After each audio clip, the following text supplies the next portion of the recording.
concept of interactivity is one of the most prominent concepts in the entirety of video game culture, with it being the key component that helps distinguish video games from other forms of entertainment, such as film or literature. Interactivity, as quoted by video game designer Chris Crawford, is defined as being crucial to a game's appeal. The player must be able to influence the world of the game and get meaningful responses to his actions so that he feels engaged with the game.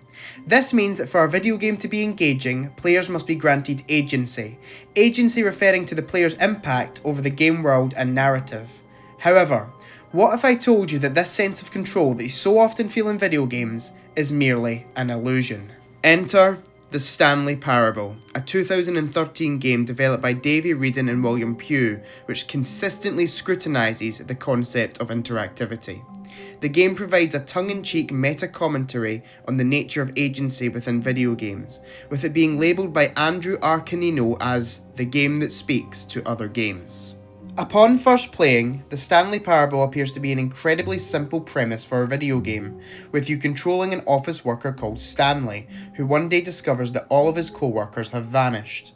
Stanley is a silent protagonist, with the only in-game dialogue coming from an unnamed narrator, who reacts to the decisions you make in real time. As soon as you exit your office and begin exploring the abandoned workplace, the story splits off into 19 possible endings for Stanley, depending on the decisions you make along the way. These endings include Stanley finding freedom, going insane, blowing up his workplace, going to heaven, and Stanley having to repeatedly press a button to save a cardboard baby from burning. You heartless bastard. Don't ask. The first decision you are asked to make in the game is the choice between two doors. When Stanley came to a set of two open doors, he entered the door on his left. However, this action, even though it has been delivered in the past tense, has not yet occurred, and you now have the choice of what to do. This is the main aspect that makes the Stanley Parable unique in the video game landscape, and the main way in which the game shatters the illusion of interactivity. If the player chooses the left door, the game's story continues as normal. On the other hand, if the player goes through the right door, the game adapts and shifts the narrative to coincide with this choice, with the narrator expressing his frustration for you not listening to him. This was not the correct way to the meeting room, and Stanley knew it perfectly well. However, every choice you make has a fully fledged and written path, no matter whether you follow the narrator or rebel against him. Therefore, there is no true freedom of choice, as the storylines have already been written into the game, breaking down the sense of a unique or personalised narrative that is attributed to the concept of interactivity.